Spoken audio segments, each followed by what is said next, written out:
వెళ్తాము అని అంటే కూడా అడ్డుకునేందుకు ప్రయత్నం చేస్తూ అడుగులు వేస్తూ ఉన్న పరిస్థితులు బహుశా ఎప్పుడూ కూడా జరిగి ఉండదు. దేశంలో కూడా ఎప్పుడూ బహుశా జరిగి ఉండదు. రాక్షస రాజ్యం అనేది ఇదే. ఆశ్చర్యం ఏమిటంటే తెలుసా, ఈ మాదిరిగా వైఎస్ఆర్సీపీకి సంబంధించిన కార్పొరేటర్లకు, ఈ మాదిరిగా వైఎస్ఆర్సీపీకి సంబంధించిన నాయకులకు, ఈ మాదిరిగా వైఎస్ఆర్సీపీకి సంబంధించిన అనేక మంది శ్రేణులకు ఈ మాదిరిగా నోటీసులు ఇవ్వడం,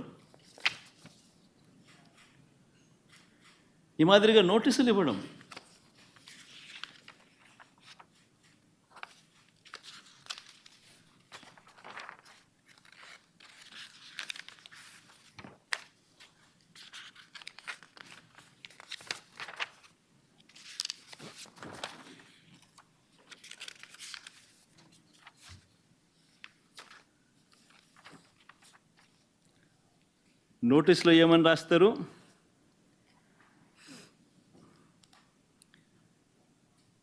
మాజీ ముఖ్యమంత్రి సభ్యులు వైఎస్ జగన్మోహన్ రెడ్డి గారు తిరుమల తిరుపతి సందర్శన ఉన్నందున సదరు కార్యక్రమానికి అనుమతి లేనందున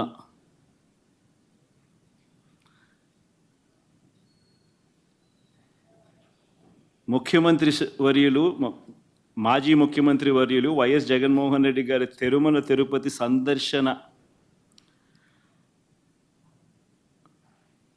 సందర్శనకు సదరు కార్యక్రమానికి అనుమతి లేనందున మీ ఆధ్వర్యంలో కార్యకర్తలతో మరియు మీ సొంత వాహనాలలో బయలుదేరి తిరుపతికి చేరుకొని వారు నిర్వహించే కార్యక్రమంలో పాల్గొంటారని సమాచారం. కావున అనుమతి లేని పై తెలిపిన కార్యక్రమమందు పాల్గొనడం చట్టరీత్యా వ్యతిరేకమని తెలియజేస్తూ ఇవ్వబడుతున్న నోటీసు.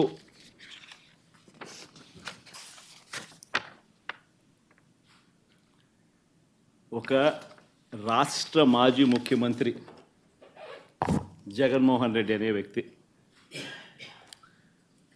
ఒక రాష్ట్ర మాజీ ముఖ్యమంత్రి అయిన జగన్మోహన్ రెడ్డికి తిరుమల తిరుపతి దేవస్థానంలో దేవుడిని దర్శించుకునేందుకు వెళ్తాను అనంటే, వెళుతున్న నేపథ్యంలో మీకు పర్మిషన్ లేదు,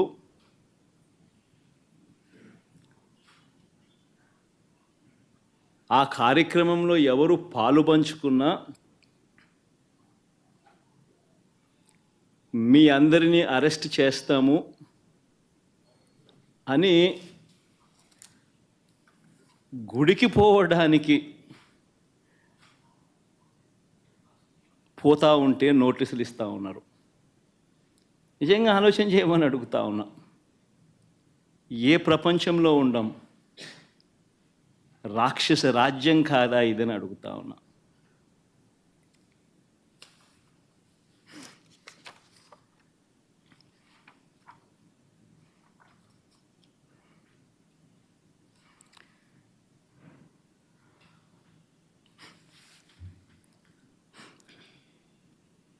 ఒకవైపునేమో నన్ను ఇలా వెళ్ళనివ్వకుండా, ఒకవైపున వైఎస్ఆర్సీపీ శ్రేణులెవరూ కూడా వెళ్ళనివ్వకుండా ఈ మాదిరిగా నోటీసులు ఒకవైపున ఇస్తూ, మరోవైపున టీవీలలో చూస్తే ఆశ్చర్యకరమైన విషయాలు, చుట్టుపక్కల రాష్ట్రాల నుంచి కూడా బీజేపీ వాళ్ళని తప్పిస్తున్నారు. మరి బీజేపీ పై వాళ్ళకు తెలుసో తెలీదో నాకైతే తెలియదు, కానీ చుట్టుపక్కల వాళ్ళ దగ్గర నుంచి కూడా బీజేపీ వాళ్ళని కూడా అక్కడికి రప్పిస్తున్నారు. కొన్ని వేల మంది పోలీసులు అక్కడ మోహరించినట్టుగా చూపిస్తూ ఉన్నారు. నేను అడుగుతా ఉన్నా,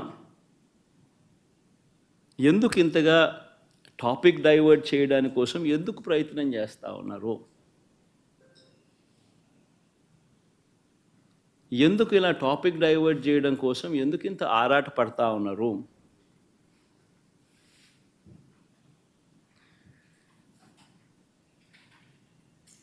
గమనించినట్లయితే తిరుపతి లడ్డూల విషయంలో తాను చెప్పినవన్నీ, చంద్రబాబు చెప్పినవన్నీ అబద్ధాలు అని ఒక్కొక్కటిగా రుజువవుతూ కనిపిస్తూ ఉన్నాయి.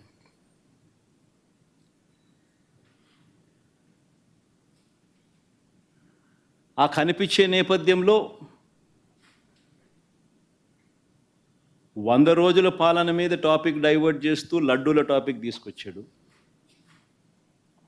ఆ లడ్డూల టాపిక్లో చంద్రబాబు నాయుడు అడ్డగోలుగా తప్పు చేసి గుడి పవిత్రతను దెబ్బతీస్తూ అడ్డగోలుగా దొరికిపోయేసరికి మళ్ళీ ఈ టాపిక్ను డైవర్ట్ చేసేందుకు, లడ్డూల టాపిక్ను డైవర్ట్ చేసేందుకు కొత్తగా ఇప్పుడు డిక్లరేషన్ టాపిక్ తీసుకొచ్చి మళ్ళీ అది ఇంకొక రాజకీయం చేస్తూ ఉన్నారు.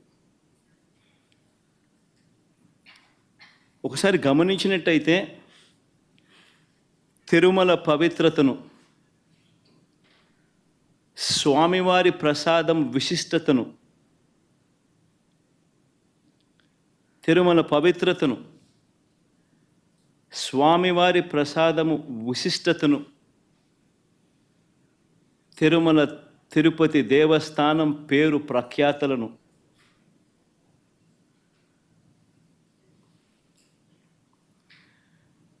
రాజకీయ దుర్బుద్ధితో, ఐ రిపీట్ దిస్ వర్డ్, రాజకీయ దుర్బుద్ధితో, జంతువుల కొవ్వుతో లడ్లు తయారీ అయినట్టుగా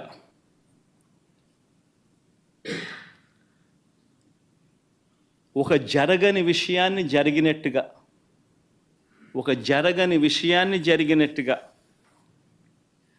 ఆ కల్తీ ప్రసాదాన్ని భక్తులు తిన్నట్టుగా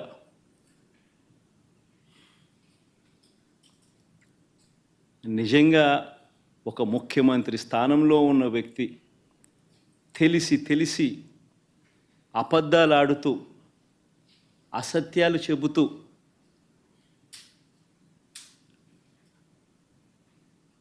స్వామివారి పేరు ప్రఖ్యాతలను, తిరుపతి లడ్డు విశిష్టతను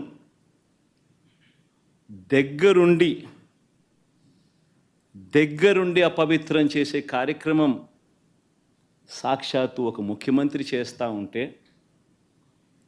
ఇంతకన్నా దారుణం ఎక్కడైనా ఉంటుందా, ఇంతకన్నా అధర్మం ఎక్కడైనా ఉంటుందా అని ఆలోచన చేయమని అడుగుతా ఉన్నా.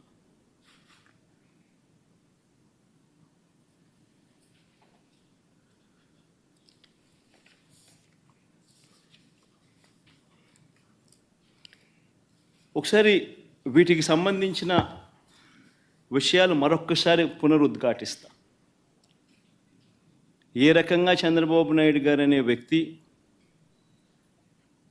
ఏ రకంగా తాను అబద్ధాలు చెబుతూ అబద్ధాలకు ఏ రకంగా తాను రెక్కలు కట్టాడు అన్న విషయాలను మరొక్కసారి మీ అందరికీ కూడా ఆధారాలతో సహా చూపిస్తా. రాష్ట్ర ప్రజలందరికీ కూడా, రాష్ట్ర ప్రజలే కాదు దేశ ప్రజలందరూ కూడా ఈ దారుణాన్ని ఒకసారి చూడమని చెప్పి విజ్ఞప్తి చేస్తా ఉన్నా. ఒకసారి గమనించినట్టయితే మామూలుగా ఈ టెండర్ల ప్రక్రియ, మామూలుగా ఈ తిరుపతి లడ్డుకు సంబంధించిన ఇవి కొనుగోలు చేసే నెయ్యి కానీ, ఈ పదార్థాలు కానీ కొనుగోలు చేసే ఈ కార్యక్రమం 6 నెలలకు ఒకసారి జరుగుతూ ఉంటుంది. తిరుపతిలో నెయ్యి కొనుగోలు చేసే కార్యక్రమం ప్రతి 6 నెలలకు ఒకసారి రొటీన్గా జరిగే కార్యక్రమం. దీనికి సంబంధించి దశాబ్దాలుగా జరుగుతూ ఉన్న కార్యక్రమం ఇది. ఇదేదో కొత్తగా ఒకరి వల్ల ఇప్పుడు జరుగుతూ ఉన్న కార్యక్రమం కాదు ఇది. 6 నెలలకు ఒకసారి ఈ టెండర్లు పిలుస్తారు. 6 నెలలకు ఒకసారి ఈ టెండర్ల ద్వారా ఎవరైనా కూడా క్వాలిఫై అయితే ఎవరైనా కూడా పార్టిసిపేట్ చేయొచ్చు. ఈ క్వాలిఫికేషన్ క్రైటీరియా కూడా ఇప్పుడు ఏదో కొత్తగా పెట్టినవి అంతకన్నా కాదు. ఇవన్నీ రొటీన్గా దశాబ్దాలుగా జరుగుతూ ఉండేటివి. తిరుపతి లడ్డు అంటే విశిష్టత ఉంది. అలా తిరుపతి లడ్డు అని అంటే నా చిన్నప్పటి నుంచి కూడా తిరుపతి లడ్డు అని అంటే ఒక విశిష్టతగా దాన్ని చూసే పరిస్థితి. దాంట్లో ఉన్న టేస్టు వేరే లడ్లలో ఉండని టేస్ట్. ఇది మనందరికీ కూడా చిన్నతనం నుంచి మనమంతా కూడా చూస్తూనే ఉన్నాం. దశాబ్దాలుగా ఈ ప్రక్రియ జరుగుతూ ఉంది తిరుపతిలో. అలాంటి ఈ ప్రక్రియ ఒకసారి గమనించినట్లయితే అదే ప్రక్రియలో భాగంగా ప్రతి 6 నెలలకు ఒకసారి టెండర్లు పిలిచే కార్యక్రమం జరుగుతుంది. టెండర్లలో ఎవరైనా క్వాలిఫై అయిన వాళ్ళు ఎవరైనా పార్టిసిపేట్ చేయొచ్చు.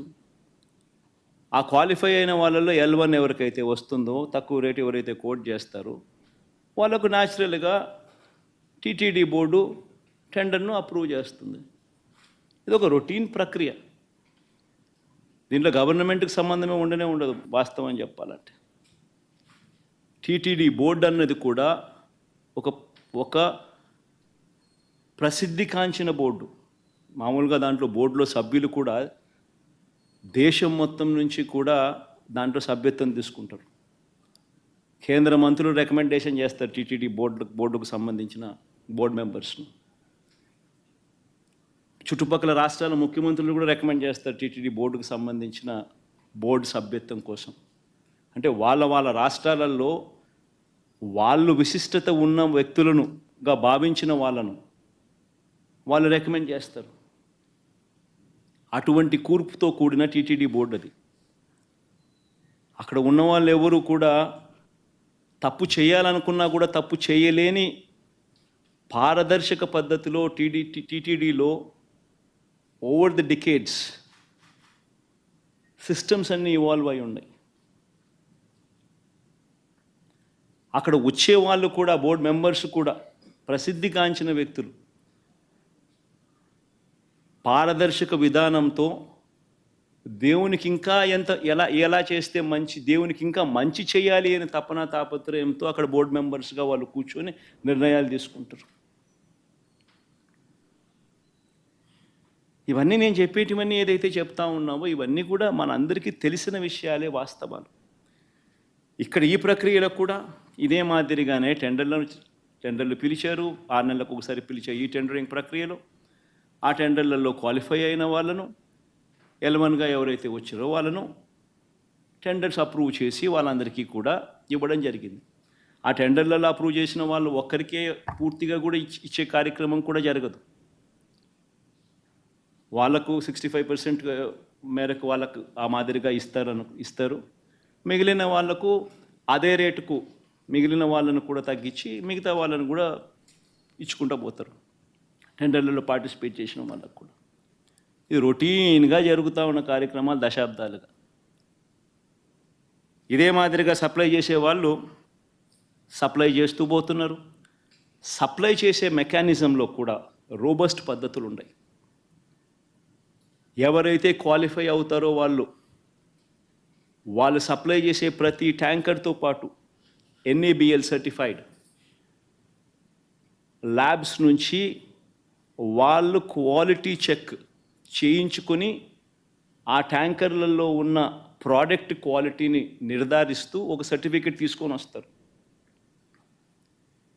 వచ్చిన తర్వాత ఆ ట్యాంకర్ ఆ సర్టిఫికెట్తో వచ్చిన తర్వాత కూడా తిరుమల తిరుపతి దేవస్థానంలో మళ్ళీ 3 టెస్టులు 3 శాంపుల్స్ చేస్తారు ప్రతి ట్యాంకర్కు.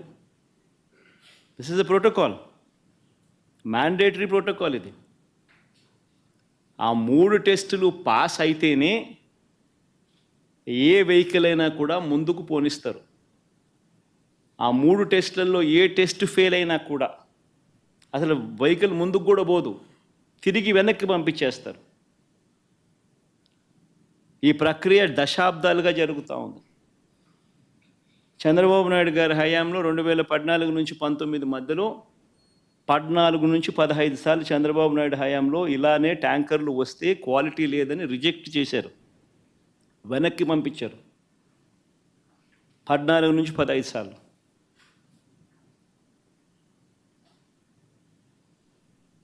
మంచిది.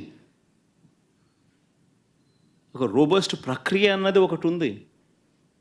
తప్పులు ఎవడైనా చేయాలనుకుంటే తప్పులు చేసే అవకాశం లేని ఒక గొప్ప ప్రక్రియ ఒకటి తిరుపతిలో ప్రాక్టీస్లో ఉంది. సిమిలర్గా 2019 నుంచి 24 మధ్య వైఎస్ఆర్సీపీ రెజ్యూమ్లో కూడా 18 సార్లు ఇదే మాదిరిగానే రిజెక్ట్ చేసి వెనక్కి పంపించారు. ఇవి నేను చెప్పినటివన్నీ కూడా అక్షర సత్యాలు. ఒక గొప్ప ప్రాక్టీస్ ఒకటి ఉంది, ఒక గొప్ప ప్రొసీజర్ ఉంది. ఏ కారణాల చేతైనా కూడా, ఏ శాంపుల్ అయినా కూడా, ఏ ట్యాంకర్ అయినా కూడా రిజెక్ట్ అయిపోతే ముందుకు కూడా పోదు, వెనక్కి పంపించేస్తారు. మరి అలాంటి పరిస్థితి ఇక్కడ కూడా జరిగింది. చంద్రబాబు నాయుడు గారు ముఖ్యమంత్రి అయిన తర్వాత ఈ టెండర్లలో సప్లై స్టార్ట్ అయింది.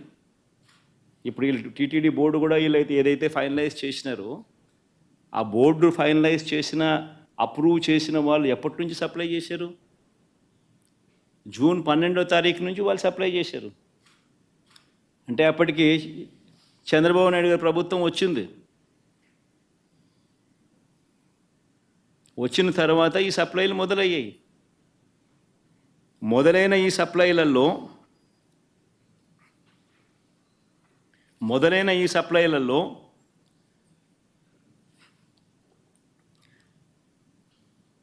జూన్ 12, జూన్ 21, జూన్ 25, జూలై 4న వచ్చిన ట్యాంకర్లన్నీ టెస్టులలో పాస్ అయి ముందుకు కదిలాయి, లడ్లలో ఉపయోగించారు. జూలై 6న 2 ట్యాంకర్లు, జూలై 12న ఇంకో 2 ట్యాంకర్లు రావడము, ఈ 4 ట్యాంకర్లలో ఏదైతే వచ్చాయో అవి టెస్టులు ఫెయిల్ అయినాయి. ఈ టెస్టులు ఫెయిల్ అయితే మామూలుగా వెనక్కి పంపించే కార్యక్రమం జరిగింది. ఈ టెస్టులు ఫెయిల్ అయినప్పుడు ఈ 3 టెస్టులు చేసిన తర్వాత వెనక్కి పంపించేదానికి పక్కన పెట్టేసి మామూలుగా CFTRI central food technological research institute మైసూరుకు పంపిస్తారు. డౌట్లు ఇంకా ఫర్దర్గా ఏమైనా ఒక్కొక్కసారి ర్యాండమ్గా కూడా పంపిస్తూ ఉంటారు. ఫర్దర్గా ఏదైనా వెరిఫై చేసేదానికేనే కదా. కానీ ఇక్కడ మాత్రం గుజరాత్కు పంపించారు NDDB. ఫస్ట్ టైం TTDలో జరిగిన ఘటన ఇది. NDDB was brought into the picture for the first time.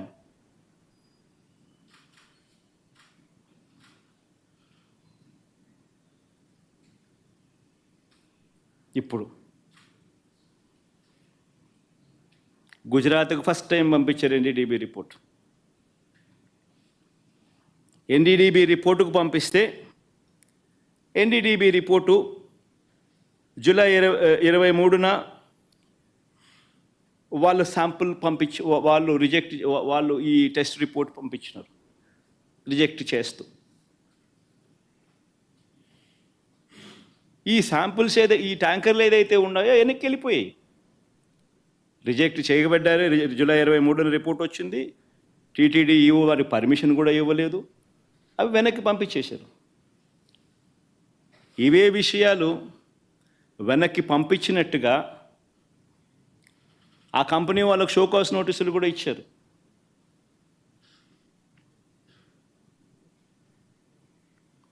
మీ ట్యాంకర్లు మీకు వెనక్కి పంపించేసేస్తున్నాం, పంపించడంతో పాటు మీకు షోకాస్ నోటీస్ కూడా ఇస్తున్నాము అని చెప్పి కూడా ఇచ్చారు.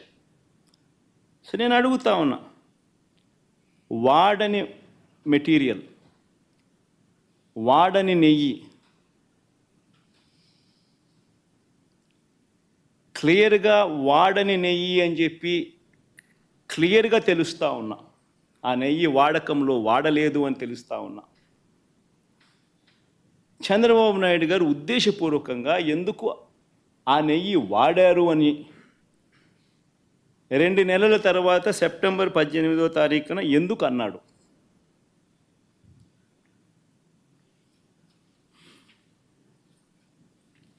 ఒకసారి ఈ వీడియో క్లిప్పింగ్లో ఒకసారి వినండి. జూలై 23వ తారీఖున అప్పటి ఈవో అంటే చంద్రబాబు నాయుడు గారి హయాంలో ఆయనే నియమించిన ఐఏఎస్ ఆఫీసర్ ఈఓ. ఆయన మాటలను ఒక్కసారి వినండి. 23వ తారీఖునే ఆయన అన్న మాటలు. సౌండ్ పెట్టుమా, సౌండ్ పెట్టి మొదటి నుంచి ప్లే చేయమ్మా.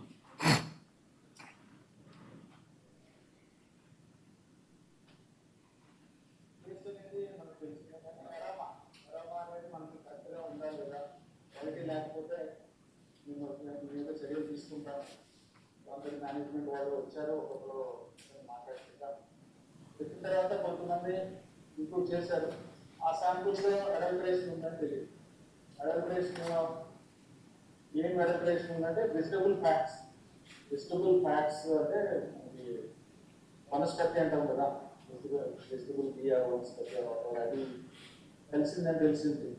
ఆ సప్లైకి బ్లాక్ లిస్ట్ చేయడానికి షోకాల్ నోటీస్ ఇవ్వడం జరిగింది.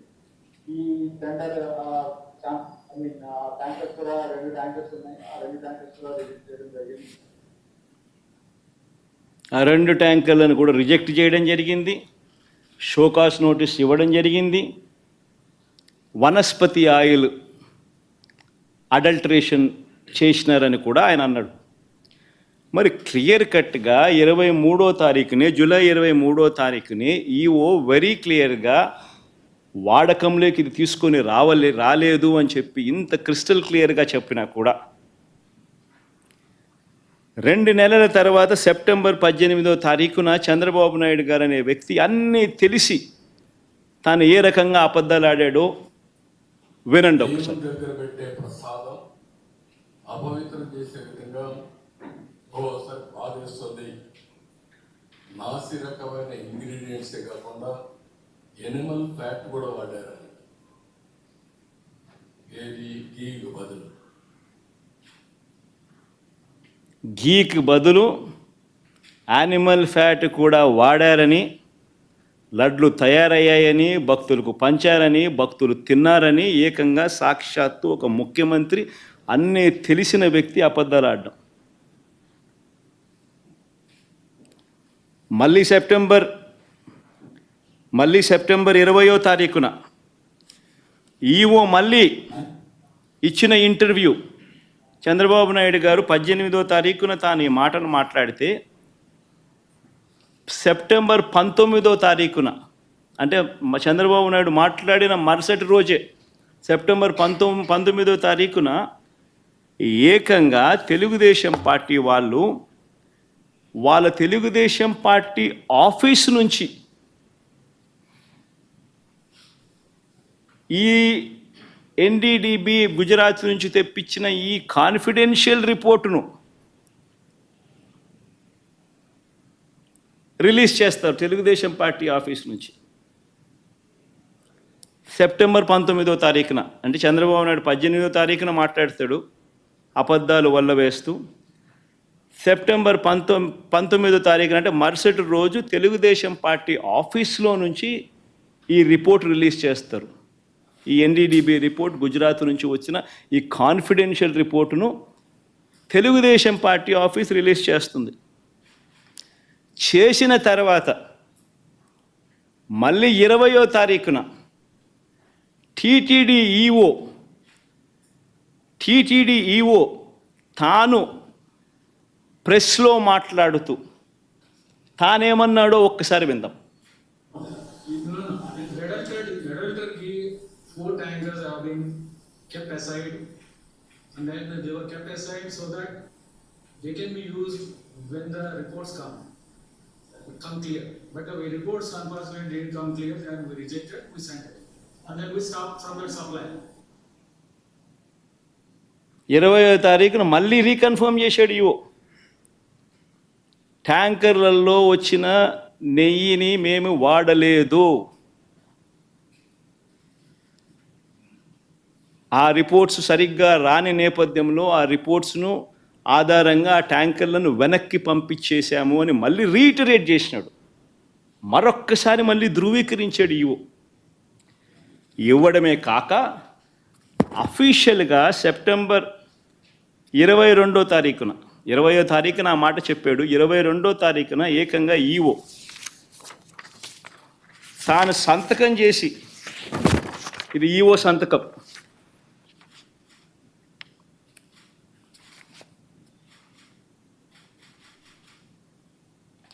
తాను సంతకం చేసి గవర్నమెంట్కు రిపోర్ట్ ఇచ్చాడు సెప్టెంబర్ 22వ తారీఖున. ఆ రిపోర్ట్లో ఆయన ఏమని ఇచ్చాడు? ఎక్కువ చదవనులేవు, క్లుప్తంగా చెప్తాను. హీ వాజ్ సెలెక్టెడ్ ఇన్ ఈ టెండర్, త్రూ ఈ టెండర్ ద్వారా సెలెక్ట్ అయ్యారు. Started supply from 12th June 2024. However, his two tankers on 6th July and two more tankers on 15th July were found to be of poor quality during our physical verification. Tarvata, accordingly, 4 samples were sent to NDDB lab. NDDP lab, Anand, Gujarat, confidentially for testing its quality. Confidentially అనే పదం నేను ఇక్కడ retreat చేస్తున్నాను. Confidentially for testing its quality. The report was received on 16th July and 23rd July. The adulterated cow ghee tankers supplied by the dairy was returned back. Vanaki పంపించేశాం and stopped further supplies from them, and show cause notice was issued to them.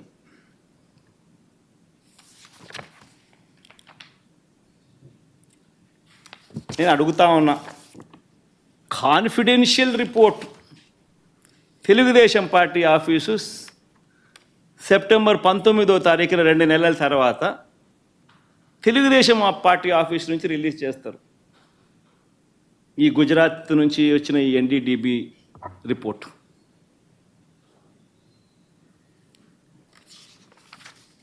నేను అడుగుతా ఉన్నా, ఇవన్నీ తెలిసిన తర్వాత కూడా September 22వ తారీఖున EO ఈ report ఇచ్చిన తర్వాత కూడా సెప్టెంబర్ 22వ తారీఖున చంద్రబాబు నాయుడు ప్రెస్ స్టేట్మెంట్, అది కూడా ఒకసారి వినండి.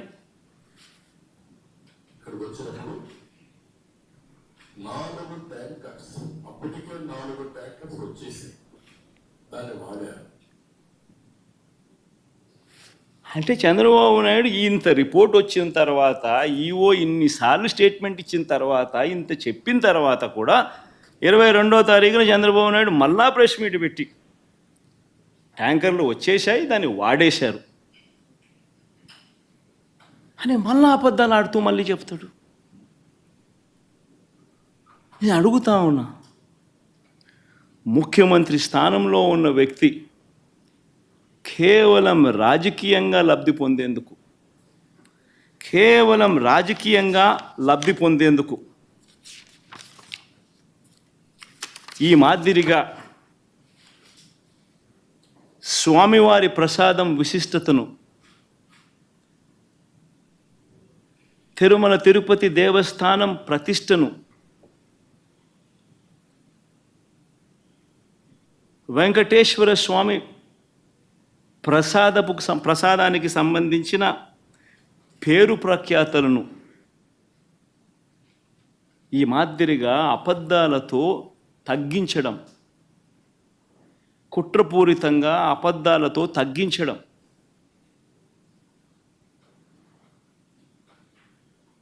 అపవిత్రత కాదా అని అడుగుతా ఉన్నా.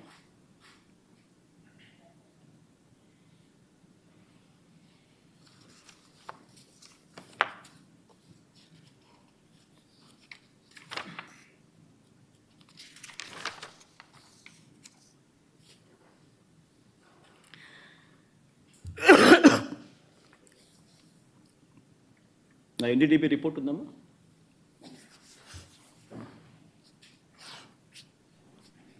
పోనీ ఆ ఎన్డీడీబీ రిపోర్ట్, ఆ గుజరాత్ నుంచి వచ్చిన ఎన్డీడీబీ రిపోర్ట్, పోనీ ఆ రిపోర్ట్ అన్నా కానీ ఖచ్చితత్వం ఉందా?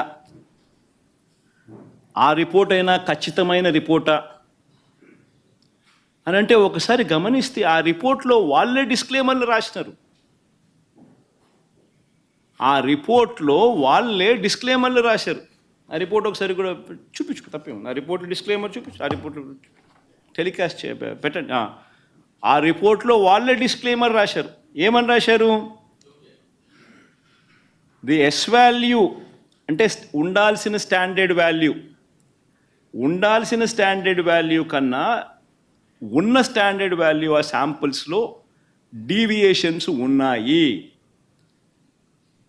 కానీ however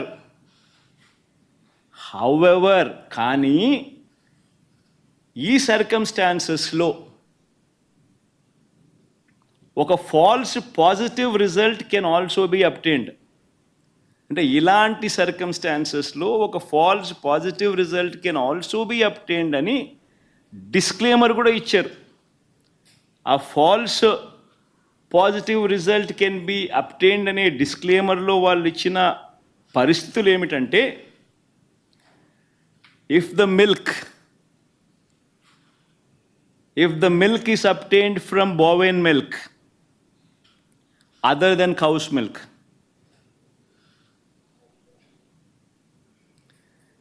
if the milk is obtained from cows which received an exceptionally high feeding of pure vegetable oils such as repressed oil, cotton or palm oil, etc. అంటే ఈ శాంపుల్ గన ఆవుల దగ్గర నుంచి ఆ ఆవులు high feeding of pure vegetable oils such as repressed oil, cotton, palm oil ఇటువంటివి తిన్న పరిస్థితులు ఆ ఆవులో ఉంటే ఈ రిపోర్ట్లు ఈ మాదిరిగా రావచ్చు అని కూడా చెప్పడం జరిగింది.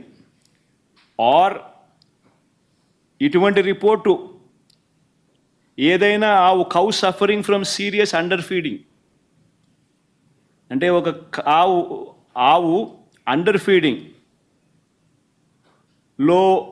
ఉన్నప్పుడు, సరిగ్గా తిండి తిననప్పుడు, ఆ ఆవులో నుంచి పాలు తీసినప్పుడు కూడా ఇలాంటి రిజల్ట్సే వస్తాయంట.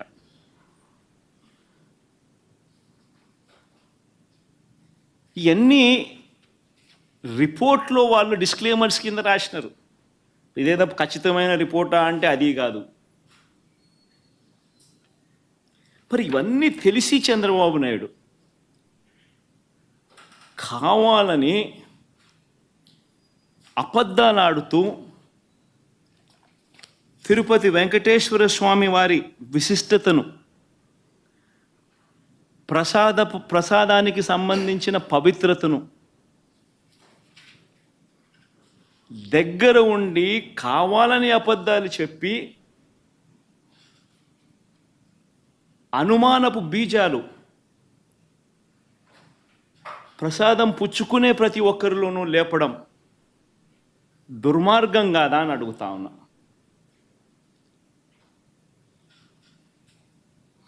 అపవిత్రం కాదా అని అడుగుతా ఉన్నా. నీ రాజకీయ స్వార్థం కోసం వెంకటేశ్వర స్వామి ప్రతిష్టను దిగజారుస్తూ ఉన్నాం. నీ రాజకీయ స్వార్థం కోసం వెంకటేశ్వర స్వామి ప్రసాదానికి సంబంధించిన విశిష్టతను దిగజారుస్తూ ఉన్నాం. జరగనిది జరిగినట్టుగా, అనిమల్ ఫ్యాట్తో తయారు చేసినట్టుగా ఒక అబద్ధాన్ని ప్రచారం చేస్తూ ఉన్నాం.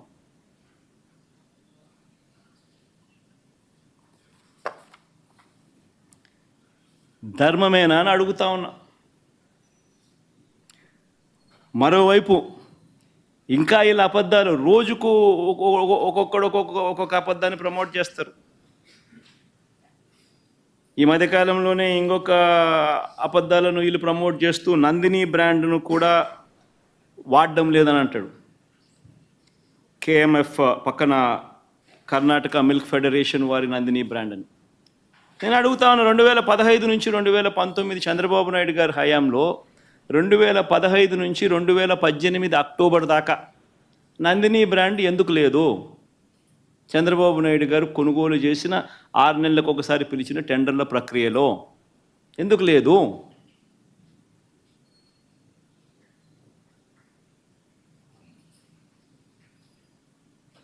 నందిని వాళ్ళు కూడా అప్పుడప్పుడు పార్టిసిపేట్ చేస్తారు, అప్పుడప్పుడు పార్టిసిపేట్ చేయరు. మన హయాంలో కూడా 2019 తర్వాత మన హయాంలో కూడా నందిని వాళ్ళు అప్పుడప్పుడు పార్టిసిపేట్ చేశారు.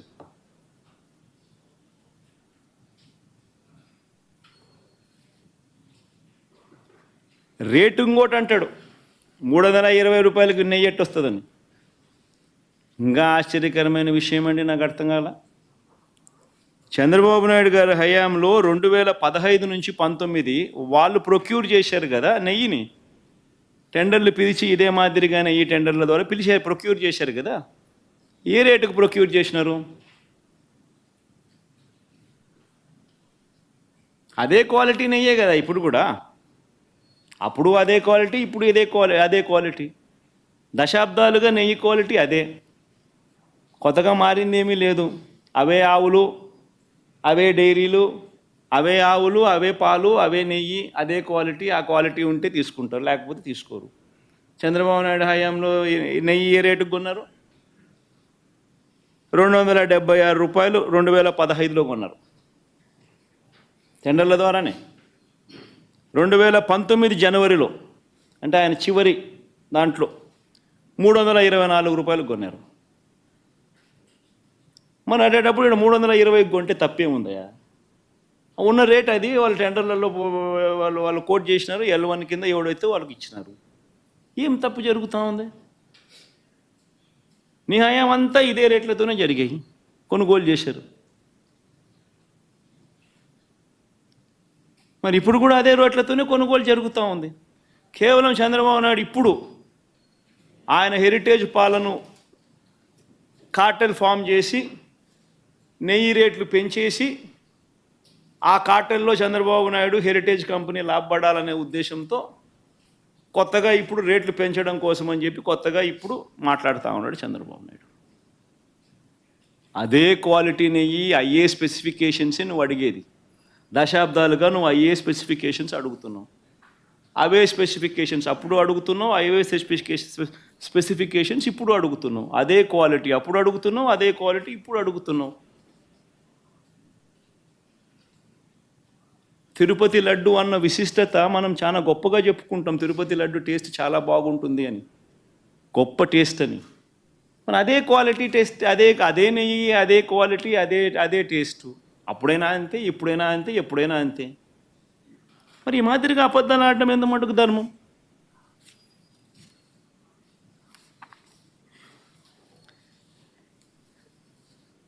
చంద్రబాబు గారి పాపాలు నిజంగా ఒక్కొక్కటిగా కూడా బయటకు వస్తూ ఉన్న నేపథ్యంలో ప్రజలందరూ కూడా చంద్రబాబు నాయుడు గారిని వేలెత్తి చూపించే కార్యక్రమం జరుగుతూ ఉన్న నేపథ్యంలో చంద్రబాబు నాయుడు గారు ఈ మధ్యకాలంలోనే లడ్డూ టాపిక్లో చంద్రబాబు గారు ఎప్పుడైతే ఈ మాదిరిగా చంద్రబాబు నాయుడు గారు ప్రజలు చంద్రబాబు నాయుడు గారు చేసిన తప్పును ఎప్పుడైతే తప్పులు పట్టడం మొదలుపెట్టారో, ప్రజలకు ఎప్పుడైతే వాస్తవాలు తెలియడం మొదలెట్టాయో, అప్పుడు ఈ పెద్ద మనిషి ఏం చేస్తాడు? టాపిక్ డైవర్ట్ చేయడం చేస్తూ ఏమంటాడు? టాపిక్ డైవర్ట్ చేయడం కోసం ఏమంటాడు? డిక్లరేషన్ సర్టిఫికేట్ అంటే. ఇప్పుడు నిజంగా ఆశ్చర్యం కాదా? జగన్ ఏమన్నా కొత్తనా? రాజశేఖర రెడ్డి గారు ఏమన్నా కొత్తనా? నా మతం ఏమిటని తెలియదా ఎవరికైనా ఆంధ్ర రాష్ట్రంలో కానీ దేశంలో కానీ? నా కులం ఏమిటి అని చెప్పి ఎవరికి తెలియదా రాష్ట్రంలో కానీ దేశంలో కానీ? రాజశేఖర రెడ్డి గారు 5 సంవత్సరాలు ముఖ్యమంత్రిగా ప్రతి సంవత్సరం బ్రహ్మోత్సవాలకు వస్త్రాలు నాన్నగారే సమర్పించారు. నాన్నగారు కొడుకునే కదా నేను కూడా తిరుపతికి ఎన్నోసార్లు పోయా కదా ఇంతకుముందు కూడా, ముఖ్యమంత్రి కాకమునుపు. అంతెందుకు నా పాదయాత్ర మొదలెట్టేటప్పుడు వెంకటేశ్వర స్వామి ఆశీస్సులు తీసుకుని మొదలెట్టా. నా పాదయాత్ర అయిపోయిన తర్వాత నేరుగా తిరుపతికి వెళ్ళి కాలినడకన కొండెక్కా. తిరుపతికి వెళ్ళి కాలినడకన కొండెక్కా. కొండెక్కి వెంకటేశ్వర స్వామి దర్శనం చేసుకొని తర్వాతనే ఇంటికి పోయా. నా పాదయాత్ర అయిపోయిన తర్వాత, నా 3648 కిలోమీటర్లు నా పాదయాత్ర అయిపోయిన తర్వాత. ఇవన్నీ తెలియవా రాష్ట్ర ప్రజలకు? మన అప్పుడు చంద్రబాబు నాయుడు గారు ప్రభుత్వమే కదా అప్పుడు ఉండింది. అప్పుడు నేను ప్రతిపక్ష నాయకుడినే కదా అప్పుడు. మన ఆయన కళ్ళ ముందరనే కదా వెళ్ళింది, తిరుపతి కొండెక్కింది 2 సార్లు. మళ్ళీ దాని తర్వాత నేను ముఖ్యమంత్రి అయినా. 5 సంవత్సరాలు తిరుపతి బ్రహ్మోత్సవాలకు దగ్గరుండి వస్త్రాలు నేనే సమర్పించా. వస్త్రాలను నెత్తిన పెట్టుకొని మోసుకుంటూ వెళ్ళి వెంకటేశ్వర స్వామి మీద భక్తి శ్రద్ధలు చూపిస్తూ వెంకటేశ్వర స్వామికి బట్టలు సమర్పించడం జరిగింది. నేను అడుగుతా ఉన్నా, ఫస్ట్ టైం ఎవడన్నా పోతా ఉన్నప్పుడు నువ్వేదో ఇట్లా మాటలు మాట్లాడినా అర్థం ఉంది. 10 సార్లు 11 సార్లు పోయిన తర్వాత ఈరోజు నేను తిరుమల తిరుపతి దేవస్థానానికి నేను పోతానంటే నేను అడ్డుకుంటూ ఈ మాదిరిగా నువ్వు నోటీసులు ఇస్తూ ఈ మాదిరిగా తిరుమల తిరుపతి దేవస్థానానికి నేను పోకూడదు అని చెప్పి ఈ మాదిరిగా నోటీసులు ఇస్తూ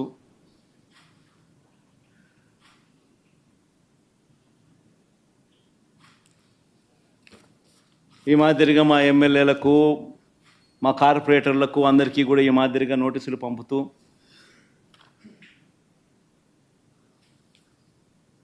నేను అడుగుతా ఉన్నా, ఒక రాష్ట్ర ముఖ్యమంత్రి ఇంకా 5 సంవత్సరాలు బ్రహ్మోత్సవాలలో తిరుమల తిరుపతి దేవస్థానానికి వస్త్రాలు సమర్పించిన నేను, ఇన్నిసార్లు తిరుమల తిరుపతి దేవస్థానానికి వెళ్ళిన నేను, ఈరోజు తిరుమల తిరుపతి దేవస్థానానికి నేను రాకూడదట, పోకూడదట. కారణం ఏమిటంటే నా మతమట. నేను అడుగుతా ఉన్నా, నా మతం ఏమిటి అని అడుగుతా ఉన్నారు. అడుగుతా ఉన్నా నా మతం ఏమిటని. అవును, 4 గోడల మధ్య నేను బైబిల్ చదువుతాను, తప్పేముంది? బయటికి పోతే హిందూ సాంప్రదాయాలను నేను అనుసరిస్తాను, గౌరవిస్తాను. బయటికి పోతే ఇస్లాంను అనుసరిస్తాను, గౌరవిస్తాను. బయటికి పోతే సిక్కిజంను అనుసరిస్తాను, సిక్కిజంను నేను గౌరవిస్తాను. నా మతం ఏమిటని అడుగుతా ఉన్నారు. నా మతం మానవత్వం. డిక్లరేషన్లో రాసుకుంటానేమో రాసుకుంటా.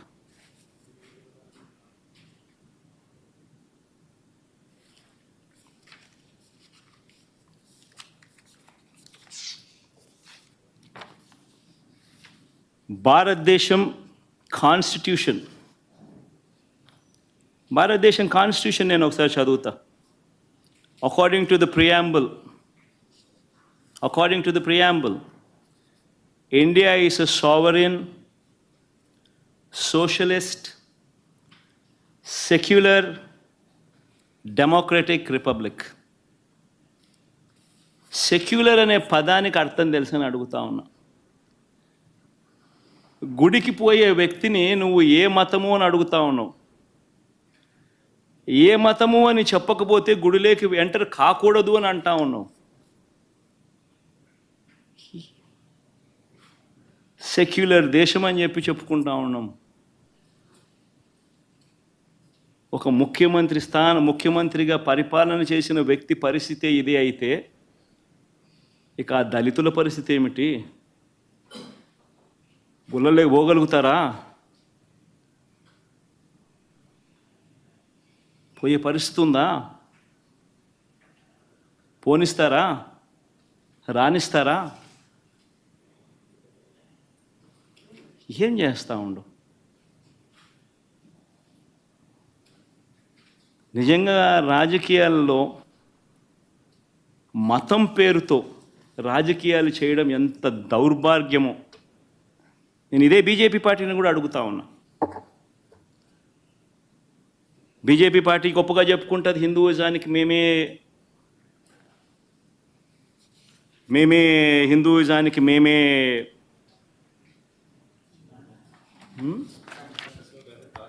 రిప్రజెంటేటివ్స్ని అని చెప్పి చెప్పుకుంటూ ఉంటారు బీజేపీ పార్టీ.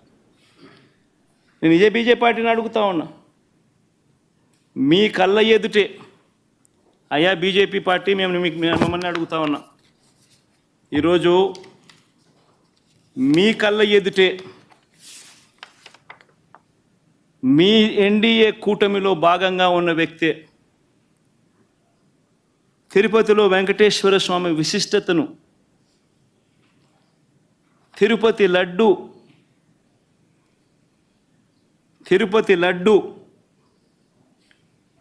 పేరు ప్రఖ్యాతలను, వెంకటేశ్వర స్వామి వైభవాన్ని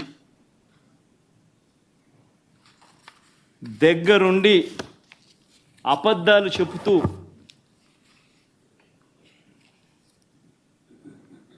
యానిమల్ ఫ్యాట్ వాడకపోయినా కూడా వాడినట్టుగా, లడ్డూలు తయారైనట్టుగా ఇన్ని ఆధారాలతో సహా రుజువు అవుతా ఉన్నా కూడా అబద్ధాలతో దుష్ప్రచారం చేసి తిరుమల తిరుపతి వెంకటేశ్వర స్వామిని అపవిత్రం చేసిన ఈ చంద్రబాబు నాయుడు గారిని ఎందుకు మీరు మందలించలేకపోతా ఉన్నారు?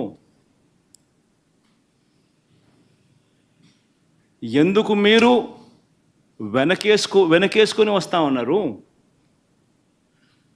హిందూయిజంకు మీరే టార్చ్ బేరర్స్ అని చెప్పుకుంటారు. అంటే మీ వాళ్ళు ఏం చేసినా కానీ పర్వాలే, మిగిలిన వాళ్ళు ఏం చేసినా కూడా తప్పే. ఇదెక్కడ హిందూయిజం? ఆలోచన చేయమని అడుగుతా ఉన్న ఈ సో కాల్డ్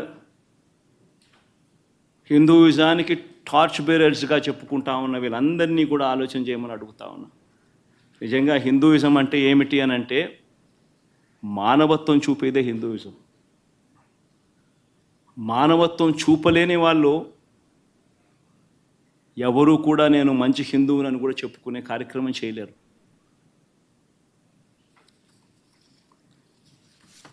నేను అడుగుతా ఉన్నా, ఇప్పుడు ఈరోజు చంద్రబాబు నాయుడే తప్పు చేస్తాడు, చంద్రబాబు నాయుడే సిట్టు వేస్తాడు. ఇది ఎక్కడి ధర్మమో నాకు అర్థం కావడంలో. ఆయన చెప్పు చేతుల్లో ఉన్న అధికారులతో సిట్ అంటాడు. నేను చెప్పినటువన్నీ కూడా నీకు ఆధారాలతో సహా చూపించా. వాళ్ళ ఈఓ ఐఏఎస్ ఆఫీసర్ వాళ్ళ నియామకం చేసిన ఈఓ అన్న మాటలు, జరిగిన వాస్తవాలు ఏమిటి అని చెప్పి కళ్ళకు కనిపించే విధంగా చెప్పడం జరిగింది. మరి ఇన్ని తప్పులు చేస్తూ ఉన్నా కూడా హిందూ ధర్మం మీద ఈ మాదిరిగా దుష్ప్రచారాలు చేస్తూ రాజకీయాల కోసం హిందూ ధర్మాన్ని వాడుకునే కుతంత్రాలు చేస్తూ ఈ మాదిరిగా రాజకీయాలు చేయడం కరెక్టేనా?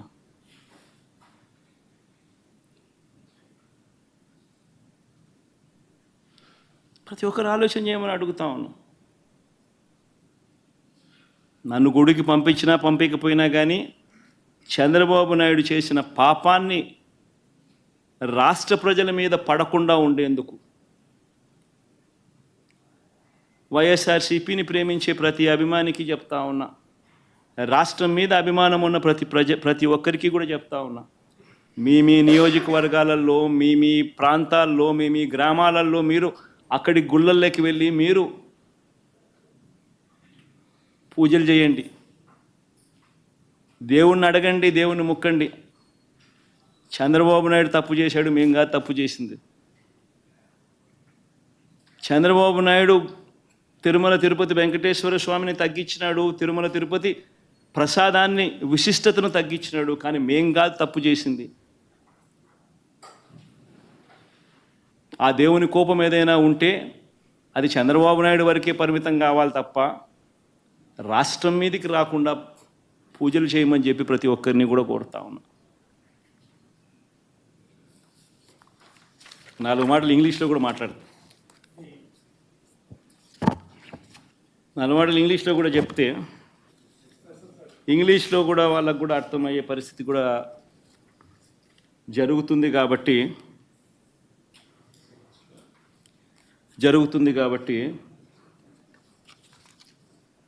ఇంగ్లీష్లో కూడా ఒకసారి ఈ మాటలన్నీ కూడా జరిగినటువన్నీ కూడా జరగాల్సినటువన్నీ కూడా తెలియాల్సిన అవసరం ఉంది కాబట్టి చెప్తా.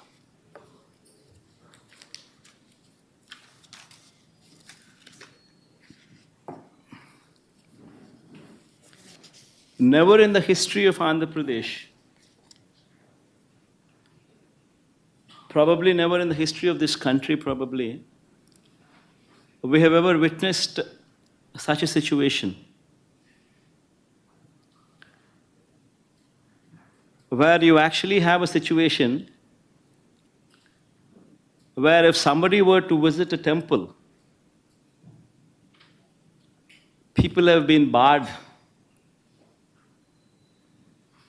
from visiting temple.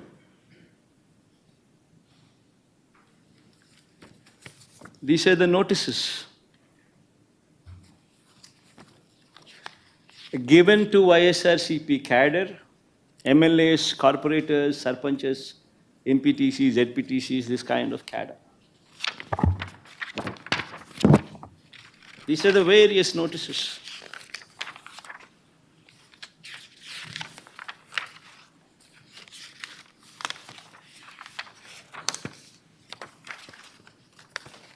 Coming out from various districts.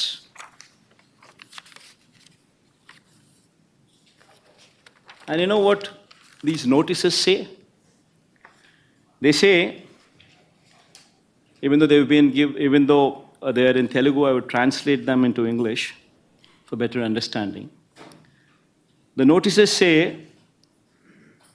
that the ex-Chief Minister Y.S. Jagan Mohan Reddy is visiting Tirumala Tirupati Devasthanam, and that program does not have the approval of the government, and if any karyakarta participates in this program, cases would be booked on them.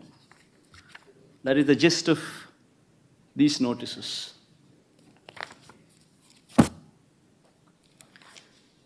And such kind of notices were given to the YSRCP cadre, MLAs, everybody, corporators, by cops.